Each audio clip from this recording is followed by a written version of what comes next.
through this again, everybody listening. Before we kick this thing off, jump in, email us at podcast@nationallandrealty.com. We want to hear from you. Let us know topics that you would like us to cover, things that you just might want to know about, guests that you want us to talk to. Anything you want to let us know, email us podcast@nationalland.com. Welcome to episode 108 for the National Land Realty Podcast, where we discuss all things land. Our goal here is to inform, educate, and entertain those of you who own land or are interested in the buying and selling of land throughout the United States. My name is Mac Christian, and I am the Chief Marketing Officer here at National Land Realty. I'll be your host for this episode. Now, today, we're talking with the members of W.I.L.L. That's W-I-L-L, which stands for Women in Land Leadership. Let's face it, when we're talking about agricultural land, hunting land, or timber investments, the proportion of male to female will be skewed. This is an area of real estate that not a lot of female agents have considered, and they should. Terri Jensen, Beth McLellan, and Claire Dee have a wide range of experience as we cover everything from commercial developments in England to hunting land in Missouri. Now sit back and enjoy. Okay, so I am sitting here with not one, not two, but three special guests. We have members of it's an organization here that we've assembled with National Land Realty. We call it W.I.L.L, and it's Women in Land Leadership. And we have a few of their members here, and we're not so much here to discuss the organization is what everybody does in their day to day, but we have the whole organization here, and this is an impressive group. You all meet, is it weekly or monthly? It's monthly that you all meet and review and have working sessions and talk about strategy and land sales and what you all are doing, which is a really neat sort of group that you've assembled here. We have Terri Jensen, we have Beth McLellan, and we have Claire Dee. And I'm just going to go around the room and have each of you kind of introduce yourselves. Tell me, where you're working and what kind of land you specifically work with and sort of what got you into real estate. And Terri, I'm going to pick on you first because on my screen, you were the one right next to my screen. So I'm going to go with you first. Terri, tell me a little bit about yourself and where you're working and what you do. All right. Terri Jensen. I'm in Minnesota. Everybody gives me a hard time about my Minnesota accent. But I mainly work with agricultural ground, but I also do hunting rec land, development land, commercial land. My whole goal is to try to help people and be solution oriented, educate my clients. That's the fun part of this job. So what else do you want to know? I've been a past national president for RLI, multiple year chapter president for RLI, which is Realtors Land Institute. Involved in a ton of things. I don't have cool pursuits like Matt does, but I do. I have done some artwork and stuff. I have two drawings behind me on the wall that I did. But love to take photographs, love to be outside, golf, read. We were just talking before we started. Our past book club was called Wine, Women, and Words, and so that gives you kind of a clue. But yeah, we all have different things that we enjoy, and this group, W.I.L.L, has been a fun way for us to get to know each other because we're scattered all over the country. So, and Terri, how long have you been involved in real estate specifically? Because you have quite the background. I'm just oh my gosh, specifically land real estate. I will say I started when I was 12 because this is my 40th year in this business. I started out as an appraiser and had my own company after a time. And I had so many clients who I did their ag land appraisal, and I'd get a call, a year later, 2 years later, 6 months later, and they'd say, well, we enjoyed working with you. You did a good job, and we want you to sell our land. And then you kind of go, duh, get your broker license, girl. So I got my real estate license, worked on my ALC designation. I think I got my broker license in 2005, earned my ALC designation in 2010. and was National RLI President in 2015. Yeah, so yeah, it's just been a multitude of things. And it's fun. I like a challenge. Yeah, oh, of course, of course. And Beth, how about you? Tell us a little bit about what you do, where you work, what kind of land, and how you got into real estate. Well, I'm in Mississippi, and Terri talks about people making fun of her accent. Oh boy, mine's really bad. But anyway, I'm in Mississippi. I started in 1998. I'll be 27 years coming February in real estate. I started with my local company here in town doing real estate, residential real estate. Got into it accidentally, kind of. My husband wanted to get his license and wanted me to go along. So we both went, took the course. He did nothing, and I've been running ever since. I hit the ground running. And if he would ever fuss about me being out late or working too long, I'd say, don't say a word. You're the one who did this. But anyway, it's been a really good career. I started in residential, and after about maybe 3 years, decided I'd like to try land. Didn't know one thing about land. Didn't hunt, never hunted. So anyway, I decided to do that, and it was very successful, did very well, and started getting offers from land companies to go to work. And so I did after about 11 months to make a decision where to go. Then after about 3.5 years there, I bought a franchise, and I never wanted to have a broker's license, never wanted that. Bought the franchise and then thought, oh my gosh, come to find out with MREC, I've got to have a broker's license. So then I'm really scrambling to get my broker's license. And also backing up a little bit, in 2009, I got my ALC designation, been a member of RLI for years. And I was the first woman and the only one still to ever get that designation. And that's the only designation for land. So I have that. And just, I thought I loved real estate when I started in residential until I found land. And it was love at first sight. And I've been doing it ever since. Most people know me from hauling a four-wheeler around in my truck. I don't do it. I don't have it in there as much as I used to. But you never saw me that four-wheeler wasn't in the back of the truck. So that's pretty much my story. I can't think of anything I've left out. But you may have questions. And we've thrown a couple acronyms around just between the two of you of RLI, which is the Realtors Land Institute, which is one of the primary, areas of specialization for anybody that works with land. We have Terri, a past president, Beth, longtime member. Beth, have you held office in it, or is it just? I have, yes. Yes. In 2011, I was Land Realtor of the Year for Mississippi. And then I've been on the board, in many positions. So I'm on the board now too. So yeah, I have been. Yeah. So that, and then you threw out the ALC designation, which is another one. And these are things, it's hard for me to gauge who's listening that is involved in the land industry or just into land or landowners. So this is just kind of backing up the information there. What we have is ALC designation, which is an accredited land consultant. And that is, if you were taking where everybody that we're talking to is an accountant, then the ALC would be your version of a CPA or any other kind of higher level accreditation that you go through that. It takes what is it? I can't remember what the training does for that. It's a year or how long does it take? There's not a time limit. It's the courses that you get and the work that you've done. You have to sell so much in volume, dollar wise. It's 104 hours of coursework and passing it, and a test at the end of all of it. 15 million in land transactions and letters of recommendation. And so it's a very prestigious designation to earn. You have 5 years in which to take your courses and fulfill the requirements for volume. And there are 21,000 plus realtors in Minnesota.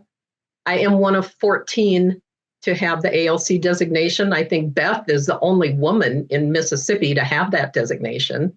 I am. So it is something that definitely is helpful.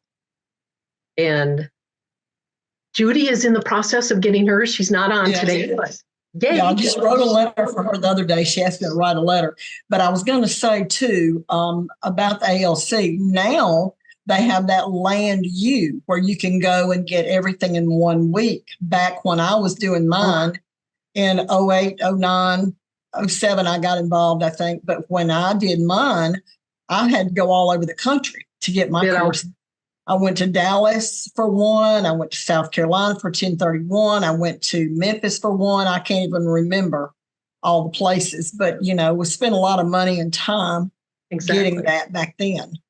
Yep. Likewise. Mm-hmm. But it's been worth it. And the people you meet are amazing. And I mean, you just develop good relationships and the ability to network, to market nationwide. I mean, yeah. We could go on and on about RLI, but we need to talk to Claire. Well, I was going to say, we got to bring up our third guest, Claire. Speaking of accents, there will be a noticeable difference in accent. Yep. Which I dig. I totally dig it. But Claire, tell me a little bit about what you're working with, the land you're working with, how you got into real estate, because you're one of our newer agents. And it's good perspective to have, and then also, how you got into it, and then sort of what you thought of the W.I.L.L programs since you've been into it. Sure. So yeah, I'm Claire Dee, and I work in Virginia at the moment. I started, as you can tell from my accent, I started in London. I'm English. My granddad was a realtor. My dad did land tax. I always loved land, was fascinated by it and the history of it. My degree, in fact, is in land management and development. So I did that at Reading University in the UK, which is the main land university, and then focused more on the development side. So I went into London. I got my RICS, so some more letters, but these are English. So that's Royal Institution of Chartered Surveyors. So I was a chartered surveyor. I qualified as that there. I worked in London for 12 years in commercial, so specialising in office lettings, shopping centre sales, retail agency, that kind of thing, a bit of, historical preservation stuff, lots of planning. And then we moved to the US, and I had a little break for the family, explored the other side of me, like storytelling. Founded a business for that. And then when we moved to Virginia, I got my realtor's license. And here I am. So I'm specializing in land, obviously. And what I love about land is just the diversity, the variety. Excuse me. I can be on a beach one day, wading through a wetlands the next day, climbing a mountain, walking through a timber parcel, speaking to a farmer. Excuse me. And I feel that what I'm doing balances my two worlds. I'm meeting landowners who maybe have a king's grant of land, allergies. So I hear this story, it's been in the family 300 years, and it used to be the grandfather's land, and there used to be a manor house there, or a plantation, or, there's a graveyard here, and there was a battle there. And so the stories of the land for me are as important as what it's currently being used for, and the challenge for exploring future uses. So whatever it's designated as now doesn't mean that's how it's going to stay. So yeah, that's what I'm enjoying about land in Virginia. You just queued up so many questions in my head when you were talking about doing commercial land in London. Because, you're talking about a landowner. You can work with somebody on the East Coast here in the US where it's like a landowner, maybe the property has been in the family for 300 years or something like that. But if you're digging, you can't dig a hole in London without digging up like 1,000 to 2,000 years of history on the spot. Like, you can't even put a gutter in without having to take that into account, I'm guessing. Like, that's a major thing. Yeah, lots of archaeological digs. If you keep the foundation slab in for an office development, you don't have to do a dig. Otherwise, you do, because you're looking for Roman, Viking, Anglo-Saxon remains, Wow. Ships, treasure, bone fragments, pottery. You never know what you're going to find. Sometimes you find nothing, but generally you find something. Well, there was a comedian I listened to a long time ago that was joking about Disney putting a Disney park in London or in Europe. And it was like, you might want to make it a little bigger. They actually have those here. it's the line that I heard around it, because I mean, what they just discovered, they were putting in a parking lot in, I think it was it London, that they were putting in a parking lot and discovered a king like in the parking lot. That was I think it was in Norfolk or Ipswich or Norfolk. something. Yeah, King. Yeah. And the backstory to that is fascinating too. Some medium contacted his spirit and he guided her to find the burial plot. And then there it was. Oh, that's even better.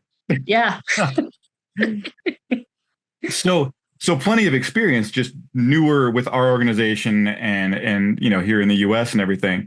So what I wanted to ask, we've kind of covered the land areas, which that's really cool, the diversity of land that you all work with. We have commercial backgrounds, we have agricultural, we have hunting land, kind of represented across the board, and we got from Minnesota to Mississippi to Vermont, right? Like I got that. Virginia, geez. Okay. I got the VA right there in front of me. I should have looked at that. I had the first letter right. I'm going to give myself. I was just going to say Virginia. But we're all across the US. So just tell me a little bit about, what's and starting with Terri, and we can kind of bounce around working with land. I think each of you has had some background in residential and moving into land, or Claire, I don't think you were commercial mostly. Okay. Yeah. So I was residential. Okay. I started residential. You started residential. I thought Terri, I wasn't sure, but I figured from the lending side that you had worked in that area. Yeah. From an appraisal standpoint, I started out doing some residential, but our firm I did a lot of different types of appraisals with special assessment appeals and conservation easements and historic properties and multi-use properties. And so it kind of ran the gamut, although it started with residential. And then I got into doing land, and I'm like, yeah, this is what, this hits home. And so yeah.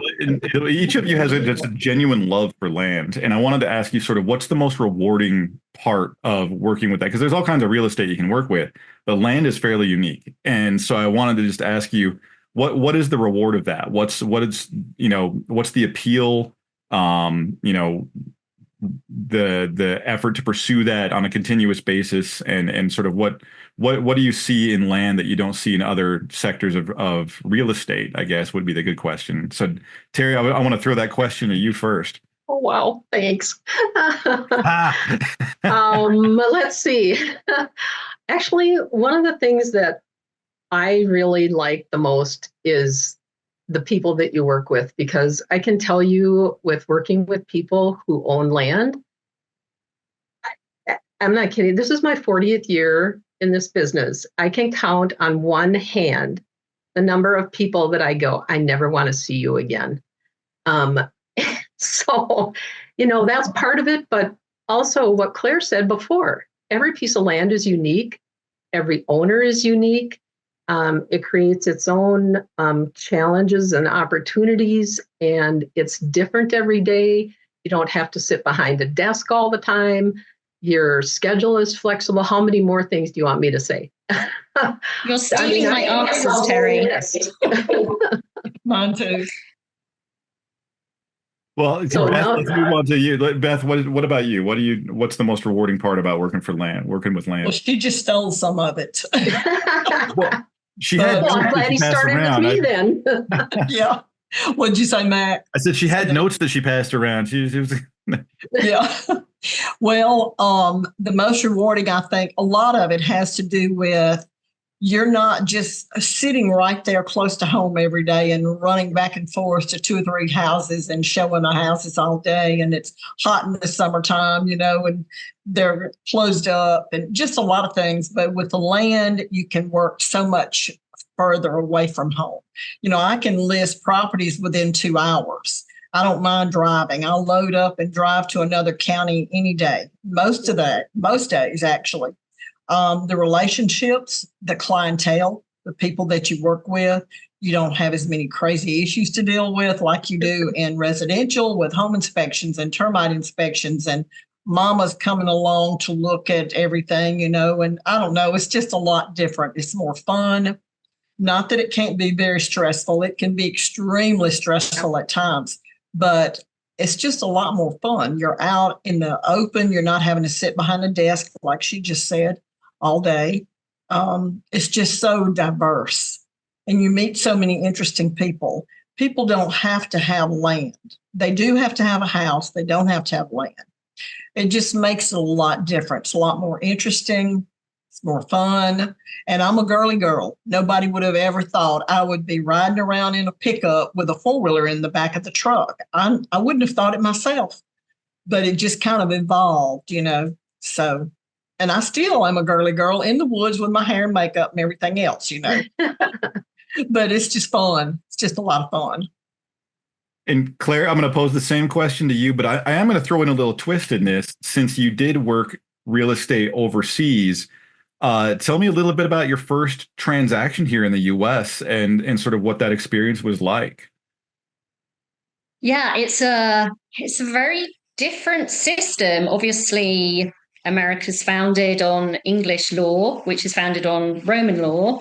So I figured taking my realtor's license here would just be a walk in the park. I should know most of this already. Wrong, absolutely not. So even some of the terminology, there's a word that is used and then it means something completely different. So when I was studying for my realtor's license, my husband would come in from work and I'd be like, oh my goodness, this is so confusing. But I can keep the two separate. So that's good. So coming from, the commercial side, I did a lot more lettings generally in the UK to Virginia. My first transaction was actually a timber parcel. So it was in Matthews County. So that's kind of on the eastern side of Virginia. It's lower land. So there's lots of wetlands. Virginia, for those who haven't really been here, there's a lot of pine. There's lots of timber. And that was one of the things when we were looking to move from Illinois, and just the smell of the trees was just fabulous. So that was, I was obviously working with, the wetlands side of things, working with the county, wetlands delineations, timber appraisals, trying to figure out how old the trees were. And that was a big change from offices, prime office space in the City of London. So, but I love it because it's different and I love it. I mean, I was out and about previously in London a lot, walking between buildings through the little streets, cutting through the back streets that maybe have been there 200-300 years. But now I'm standing on a beach saying, calling my dad or, calling somebody and saying, hard day at the office today, and I'm looking out across the sparkling water and, I can smell the seaweed and my dog's rolling in the lagoon next to me and trying to eat a crab or something. And I know where I'd rather be. Well, so I want to go on the next question in reverse order. So I'm going to start with you, Claire. What's been the most challenging part about working and working specifically with land and choosing that as sort of like your area of focus?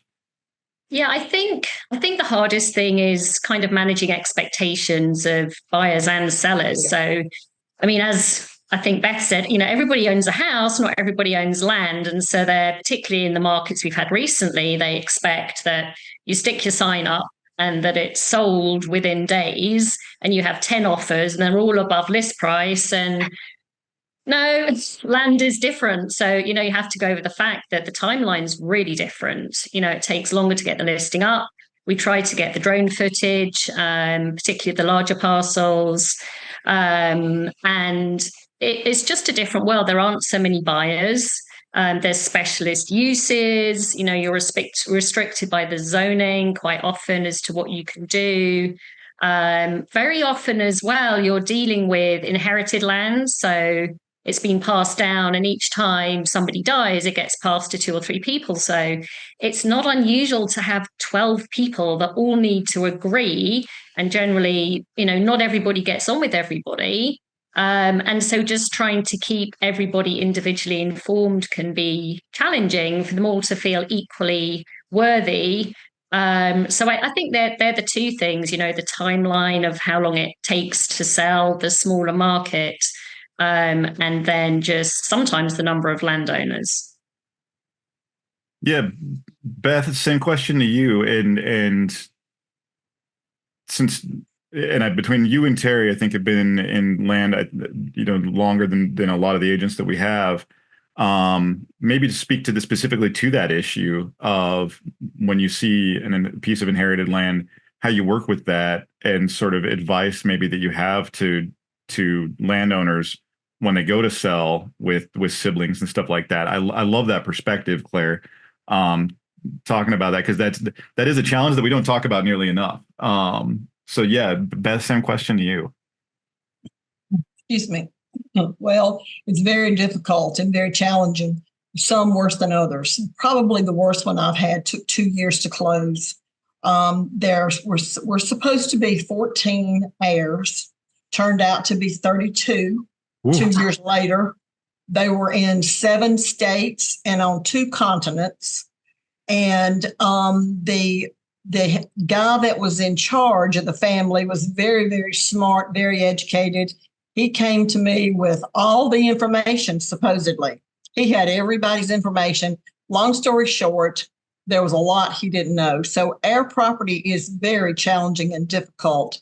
And if you could ever get one person to just kind of have a power of attorney, be one person in charge rather than have to send 27, 32 letters, listings, deeds all over the country, that's very difficult. As a matter of fact, I've gotten to the point where I don't even take them anymore unless they've gotten them to a certain point, because it's so difficult and time consuming.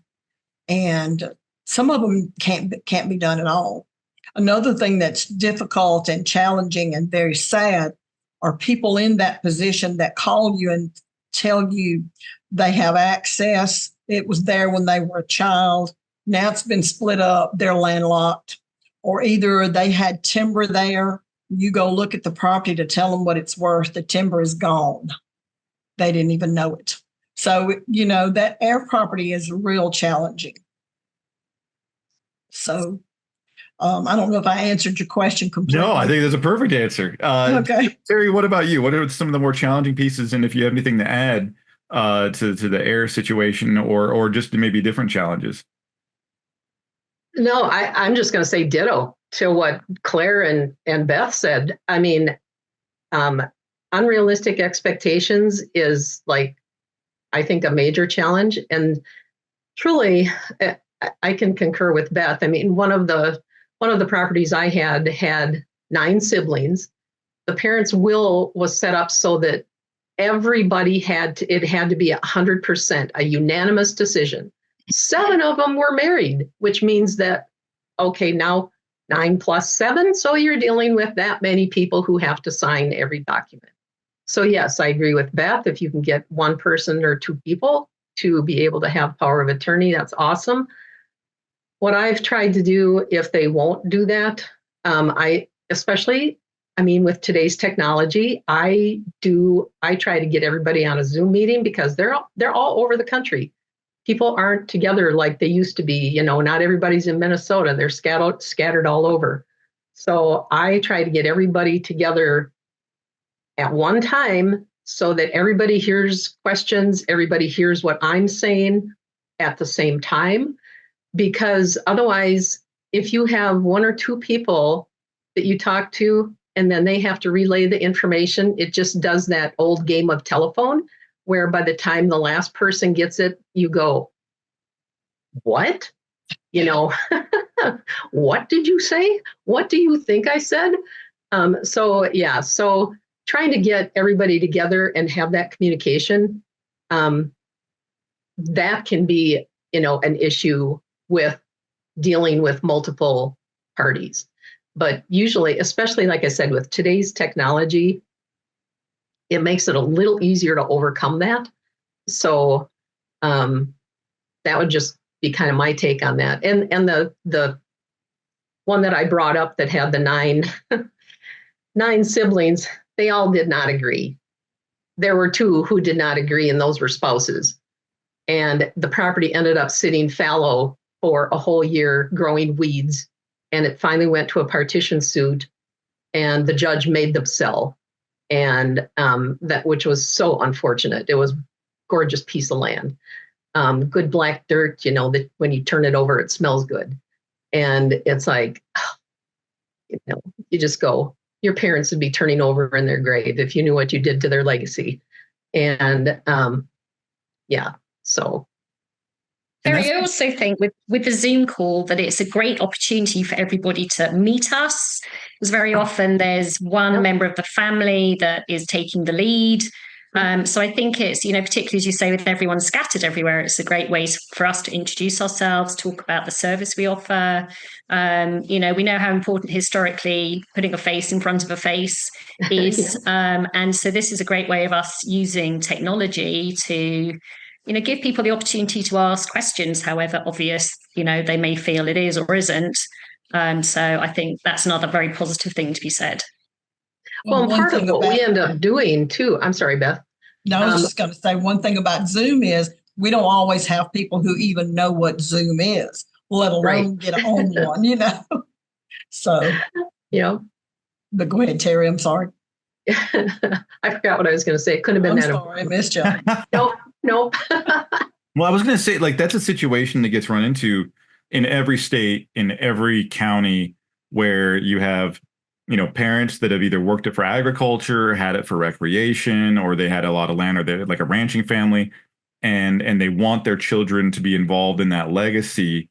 And so they sort of do this whole okay, I'm handing it off to all of my kids. And the thought, I think, that's there is I want my kids to work together, and I want the land to bring them together. So I'm going to make them all part of the decision making. And then what happens down the road is kids move away, grandkids move away, they end up not working the land, so they're not as invested. And then you'll have a couple that do stick around, so they feel invested. So then you have some that want to get rid of it, some that want to keep it, and you have the ones that want to get rid of it and realize that there's equity in that, and that's income left on the table. Probably their whole inheritance there. And then you have the ones that are working it that realize the value of the income that it provides.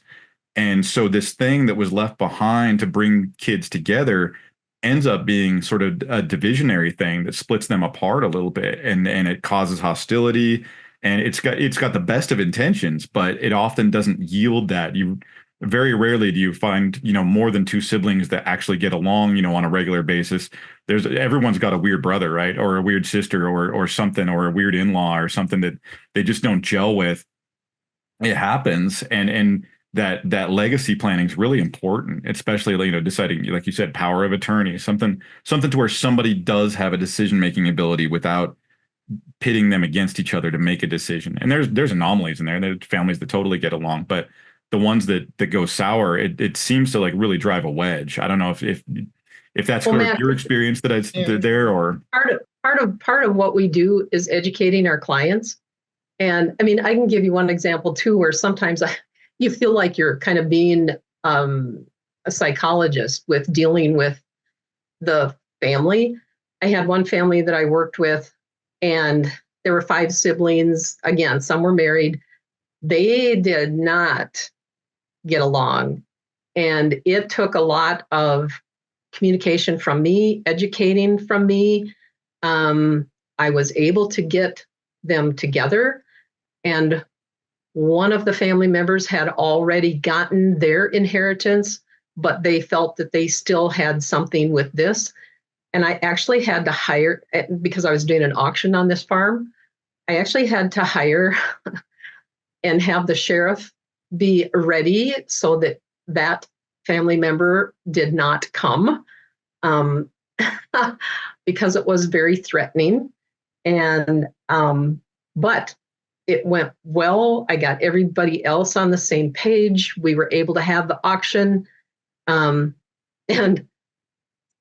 the auction was one of those where everybody knew that this particular landowner in the area was going to be the one to buy the land. And so nobody was going to bid, blah, blah, blah. So it ended up being a no sale.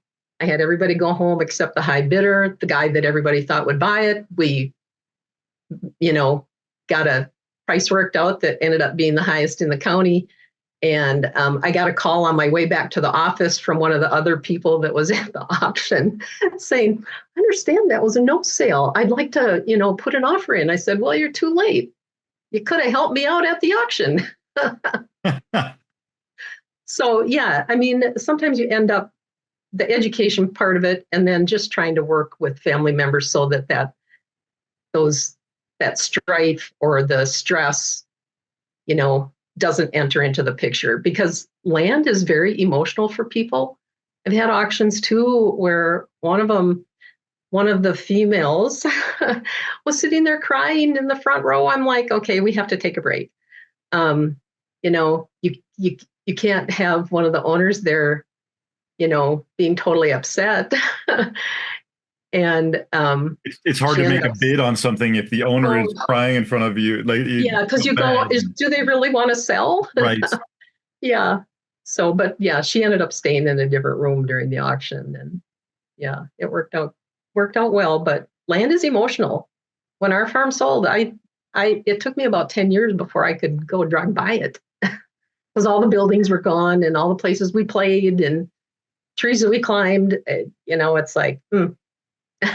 Yeah, well, so the word expectation, I think, has been used by every single one of you in the course of the conversation so far, and we've witnessed this huge sea change in all real estate over the last 5 years. We had, 3 years ago, you couldn't throw a rock without hitting a land sale, and real estate agents in general that specialize in land or residential didn't even have to put their name out there to start getting sales because things were turning so rapidly. And that created this drive up in price that we've seen nationwide, where the value of land and residential is shot through the ceiling. Then you have sort of, in every economic cycle, you will have a correction no matter what. And I wouldn't say that things have corrected, but they've plateaued a little bit, declined in some areas, but it's not the rapid flipper environment that we experienced for a good, 4 or 5 years there. And expectations in that environment play an even bigger role, because there's this element of letting someone know, like, okay, you might not get as much as what you thought you would, is what happens a lot in those situations. And so, Beth, I want to start with you on this. Is what have you noticed that has changed in the real estate environment? What's moving more now, and sort of how do you temper those expectations, and what's been the biggest part of that for you? Gosh, that's a hard question. I've seen a lot of change prior to 2008, especially, or after 2008, I guess you'd say. Pre-2008, it was great. And my first broker that I worked for with residential used to say, real estate's been good too long. Something's got to give. This can't keep going like this. And in 2008, it did. People think 2008, but actually it started at the end of 2007. I'll give you an example. I left the residential industry, so to speak, to go to work for a number one land company. They're as big as we are, just about. They're nationwide. Went to work for them in June of 2006. In 2007, my income tripled to go from residential to completely land. And as a matter of fact, I was the number one sales agent in the country in 2007 for this particular land company. That's how good it was. Then at the end of 2007, I had a $2 million sale, a little over $2 million. Then if it hadn't been for that closing in the first few days of 2008, I'd have been hungry in 2008. It was that bad. I mean, it just was that big a change. And when you mentioned flipping, it made me think about this. I used to do business with a lot of flippers, what I call flippers. And they would call me up. This is mostly before 2008 too, some later.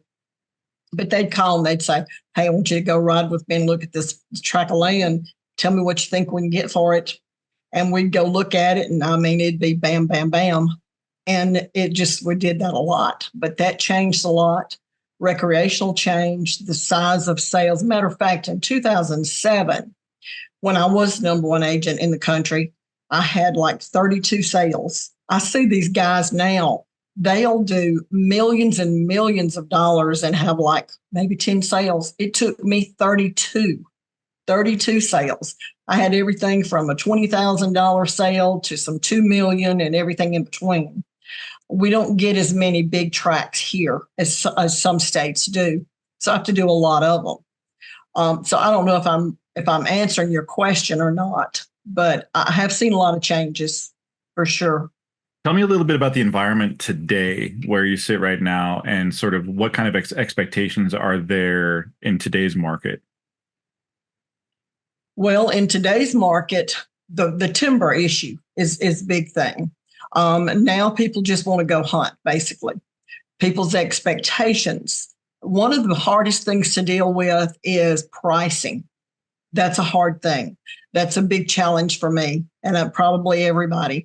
When you get a listing, you want to price it right, because that's the most important thing of all. If you price it right in the beginning, you'll get more for it than if you price it too high. Then a year later down the road, you're not going to get as much for it. So you want to price it right and don't leave money on the table, but don't overprice it because it becomes stale and stagnant. So, and then most sellers always think their property's worth more than it is.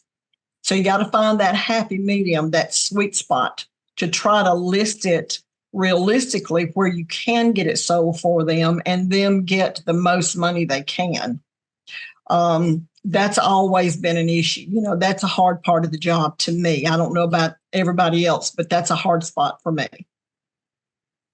I'm going to jump over to Claire as far as, what have you experienced with managing expectations here over the last year?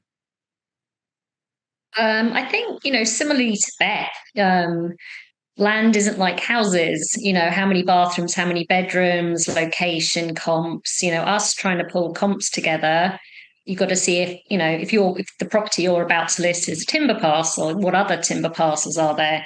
Do they have the same percentage of hardwoods? How old is the timber? Is there a wetlands area? What's the topography like?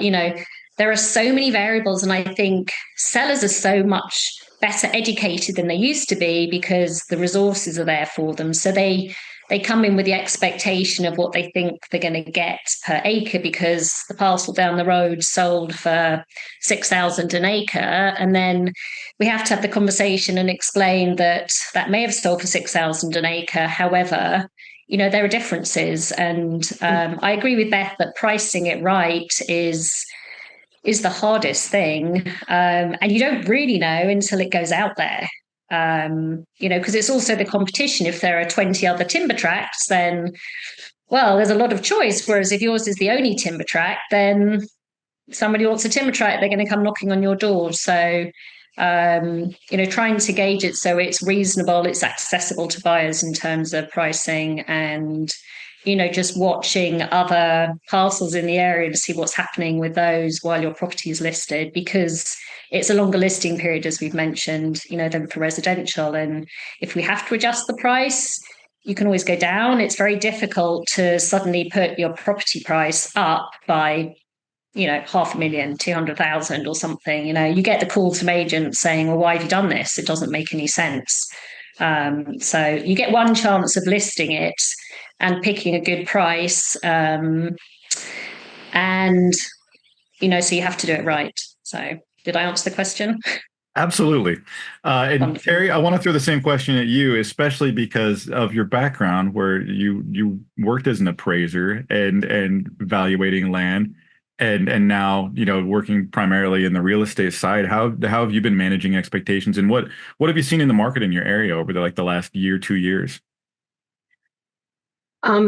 Well, from managing expectations, I'm on the same boat with both Beth and Claire. Pricing is tough, and especially since there's no land MLS. And so sometimes just finding the sale and then being able to confirm it is tough, because you might be able to find the buyer and the seller. You might be able to find a phone number for them, but will they talk to you? It's up in the air. Sometimes they will, sometimes they won't. But over the last several years, 2011, 12, and 13 I'll use agricultural land as an example because I deal with that a lot. 2011, 12, and 13 saw our highs, absolute highs. Then in 14, 15, 16, 17, we saw prices go down anywhere from 20 to 35%, depending on where it was located. And then probably in about the fourth quarter of 2018, beginning of 19, we started to see prices go back up. 2020, 21, 22, our prices were up almost to the 11, 12, and 13 or above. And 2023, for our agricultural land in Minnesota, we were talking before we started, we had just shy of 900 fewer farms sell in Minnesota, which tells you interest rates are up. The expectations, I think people are waiting to see what the Fed's going to do. They're waiting to see what the election's going to do. They're waiting to see what's going to happen with 1031s. There are just a whole lot of factors that enter into the picture. And so that's kind of what I'm seeing. But we are seeing activity right now pick back up, which is good. So, yeah, I'm happy about that.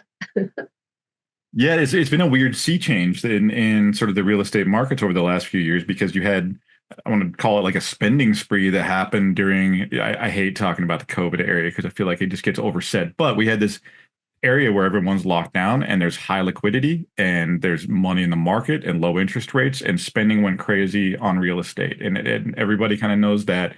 And then, some of that dried up, interest rates shot up, and there's sort of this reaction shock to the market where it just stagnated for about a year there.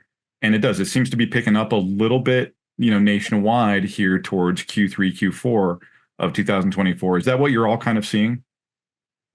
Yeah. Yes. We still have a lot of buyers. We just don't have much inventory. Yep, Inventory is exactly what's killing us. We have buyers, but not sellers. Just don't have enough sellers. I've never seen this few sellers, and I can't figure that out, why that is.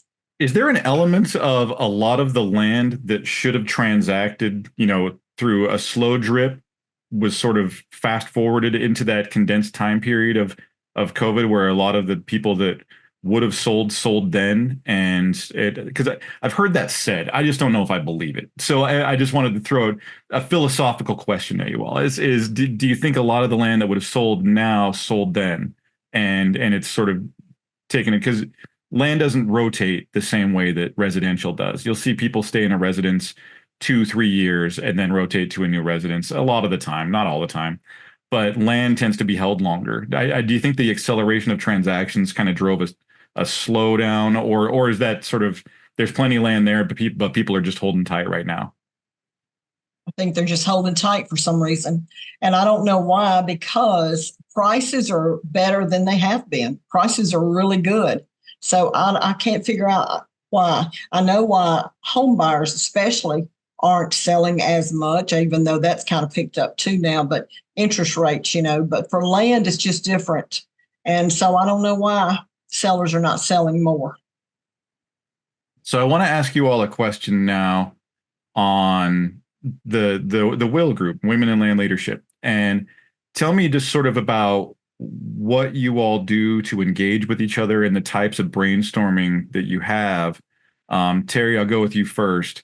And sort of, because this is a cool thing, because anytime you're working, let's say your typical landowner and you're working with an agent, a lot of times you're reliant on that agent and maybe the interaction that they have with maybe a co-agent in the area and maybe their broker, or maybe none at all. Maybe the agent isn't really conferring with anybody, but you sort of have a brain trust here where you get collective knowledge. And I think it's really cool. Terri, can you just tell me a little bit about it, and I'll work my way through the rest of you just to kind of get your takes on it. Well, with W.I.L.L, the whole purpose I'm just going to read you our mission statement because I actually pulled it, is to actively engage women land professionals to grow professionally and personally. And part of what we do during our W.I.L.L sessions, our conversations cover the gamut.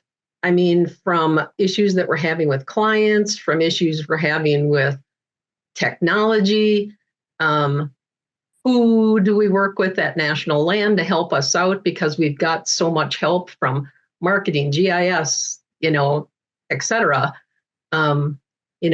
But who's the person we should deal with? We've had marketing come on and do sessions with us. Renata did a fantastic presentation for us on using Chat GPT. So we cover the gamut. And for me, I always walk away from these monthly meetings with at least one thing that I have learned during that session. And it's nice because I've had women at National Land, as well as some of our guys, call me and ask me questions. Can you help me out with this? What would you do? Or who would I call? Or, what would you suggest? And so I think that's part of what, is cool, because we support each other. I think we figure out how to turn challenges into opportunities. I think it gives our people self-confidence in how they move forward. So that's me. I'm going to let Beth and Claire chat. Claire, I'm going to fire over your direction now.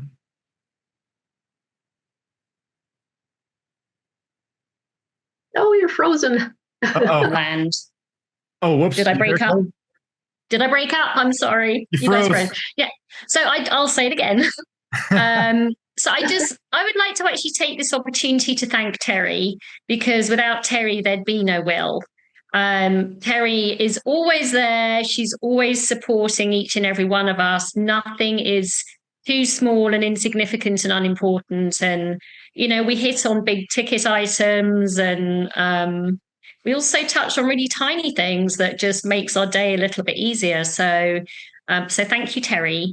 And thank you to everybody else, all these women. I think the fact we have different levels of expertise, experience, backgrounds, knowledge, it just means we have a web of information and resources between us, because obviously, I in Richmond work with a broker and another couple of agents. So I have that resource, but I also have the women resource. And if anyone who knows me knows I have a lot of questions. So I'm happy that we have this forum and that I can ask my questions, and I'll have compassionate answers and supportive answers. And for me, it's been invaluable to have a different perspective from different states as well. Sometimes I think that's quite interesting. Although we are the United States, each state operates slightly differently. And so it's a good and interesting opportunity to find out how we handle things in different parts of the country. So thank you, Terri. And Beth, same question to you. Say the question again. So I was going to ask you sort of what you find with participating in W.I.L., and the type of collaboration that you have in there, and sort of some of the ideas that get solved in there, and some of the collaborations that you have. Well, I probably miss more than anybody else does. Terri's been really good to do this. And this all started with Jason Walter contacting me to start this. Well, leading this it's not exactly my cup of tea like Terri. She's done a really good job. So I got it started, got the group together, and then Terri graciously agreed to kind of take it. So she took it and ran with it, and it's been really good. We've got to know different ones in different parts of the state. I have a little bit of an advantage with Judy, because I haven't met Terri. Have you and I ever met before in person? No, not in person. I think we had. I met hopefully at Summit. Yeah, hopefully so. I never have missed a summit. And Claire, I met Claire. Was it last year or the year before? We sat together. It was last year. Yeah, we did. We sat together. At the banquet. It was so much fun. And the music was great. And Claire and I were trying to stay in our seat. We wanted to dance so bad. But anyway, but Judy and I have had an advantage because Judy's from Mississippi. So she and I see each other 2 or 3 or 4 times a year. She comes home and we go to dinner and we have a good time. But I think the relationships with the W.I.L. is just like everything else. Your business, your friendships, your family, relationships are the most important thing. And that's what drives your business too and makes you successful, I think. Whatever you do is relationships that you build with people and the trust they have in your work ethic. So I think from Will. That's what we've gained is just the relationships, knowledge and relationships. I find it's pitched a lot with real estate organizations. They'll talk about collective knowledge, and we have the combined knowledge of this many years. You see that kind of statistic thrown out there a lot. But when you actually get into the nuts and bolts of the organization, a lot of the agents or service providers are not actually collaborating. They're all just kind of in the same office, and you see that a lot. And I just wanted to throw because I'm not involved in Will. That's your group, and I think, but you've involved Kelly out of my team, with your meetings and stuff, which I love.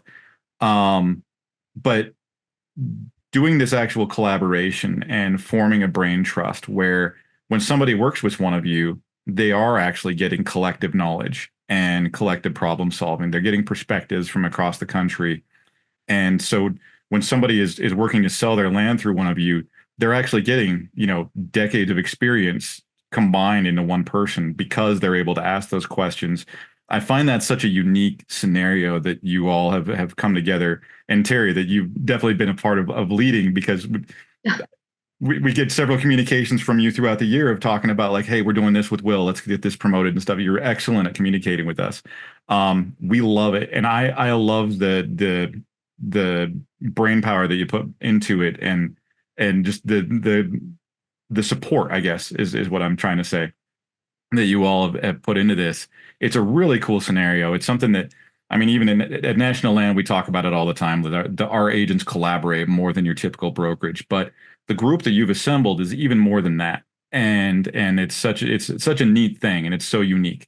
So it's cool to be able to talk to all of you. I really appreciate your time spent with me. I want to respect the time because we're up on the hour, but I just wanted to make sure to throw that at you, and thank you for participating.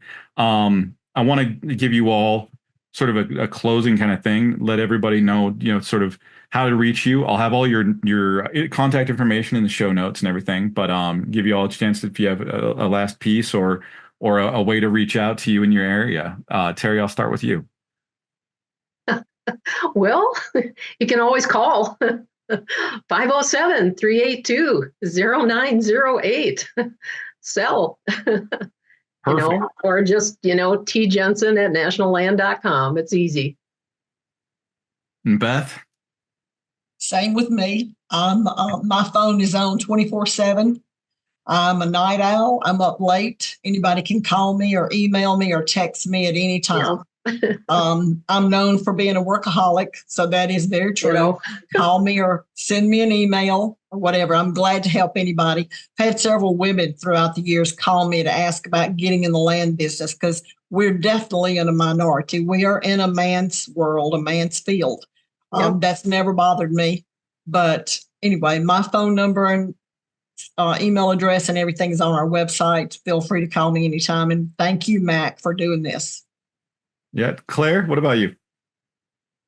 Same, texts are good, emails are good, phone me, social media, reach out that way. Always happy to field inquiries, anything in Virginia. I'm just licensed in Virginia, but any kind of land. I love everything. In fact, I'm currently looking at a coal mining property. So that's a new one for me. So just throw it at me and let's run with it and make some money. Excellent. Well, thank you all for taking the time to hang out and chat for a bit. I definitely appreciate it. It was a great conversation. Thanks, you, Mac. Good day. Thank you. This concludes episode 108 for the National Land Realty Podcast, talking with Terri Jensen, Beth McLellan, and Claire Dee of National Land Realty's Women in Land Leadership. You can learn more about land ownership and the buying and selling of land at nationalland.com.